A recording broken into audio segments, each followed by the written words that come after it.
Bonjour mes élèves, je sollicite votre attention pendant ces quelques minutes dédiées à l'analyse de la nouvelle Rhinocéros d'Eugène Ionescu, qui est un auteur contemporain roumain d'expression française ayant vécu au XXe siècle. Son œuvre Rhinocéros a été premièrement publiée comme nouvelle, puis tournée en pièce théâtrale 2 ans plus tard. Rappelons d'abord les caractéristiques de la nouvelle. En général, c'est un court récit narratif, complet et vraisemblable.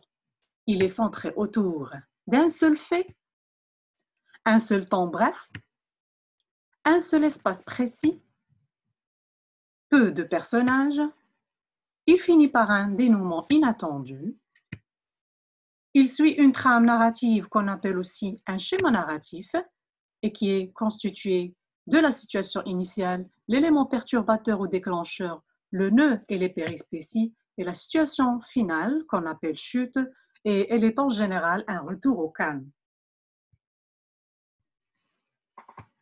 Et voici une présentation de la nouvelle. Donc, cette nouvelle est du genre fantastique, parce qu'il y a des humains qui se transforment en animaux. Et elle est aussi assimilée à une fable, vu que les rhinocéros sont des personnages qui parlent et agissent dans l'histoire. Le type, elle est narrative à visée argumentative, parce que le texte a une portée politique et morale. L'auteur, nommé Eugène Ionescu, qui est d'origine roumaine, d'expression française, bien sûr, il a été naturalisé français. Il a vécu entre 1909 et 1994. Le mouvement littéraire, c'est l'absurde, qui est souvent défini en tant que l'irruption de l'insolite dans un univers familier, la confusion entre le normal et l'anormal, l'hésitation entre le rationnel et le surnaturel, et bien sûr, ces notions-là, on les retrouve dans notre nouvelle.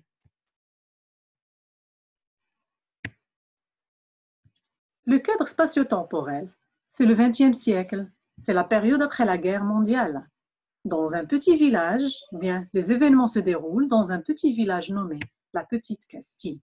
Les personnages, il y a le personnage principal qui est le narrateur et les autres personnages secondaires, son ami Jean et Daisy, la secrétaire du narrateur ainsi que sa fiancée, le logicien, les gens du village et parmi eux, on retrouve Madame et Monsieur Leboeuf, l'épicier.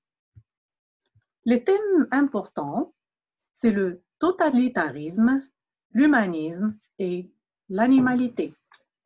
La tonalité, c'est une tonalité satirique mêlée avec un peu de comique. Le résumé. Il s'agit d'une histoire qui se passe au XXe siècle dans une petite ville de province nommée la Petite Castille, où les habitants se transforment tous petit à petit en rhinocéros, qui est une allégorie employé pour dénoncer le totalitarisme qui fait référence aux idéologies fascistes et nazies.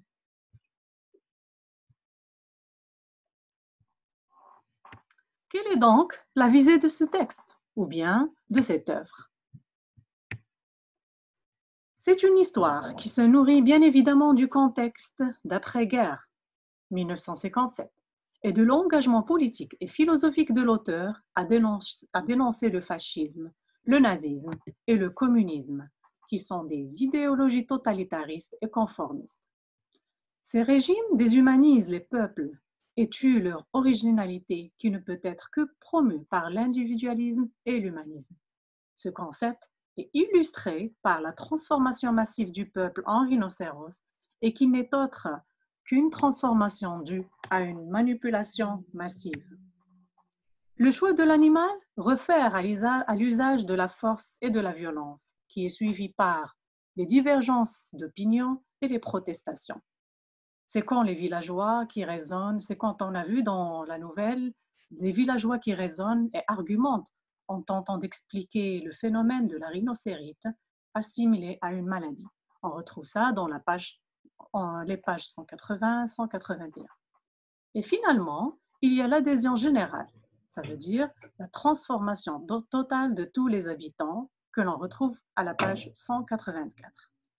Dans la nouvelle, un large panel de personnages intellectuels, tels que le logicien de la page 180, de gens ordinaires, tels que l'épicier et sa femme, qui n'échappent pas à l'épidémie, qu'on appelle la rhinocérite. Le seul espoir qui demeure, c'est la résistance à la rhinocérisation, c'est le dernier paragraphe. Il est à noter que vers la fin, il y a substitution du langage humain par le langage animalier.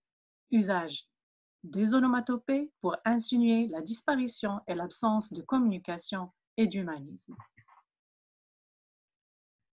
Merci de votre attention et à bientôt pour une nouvelle leçon.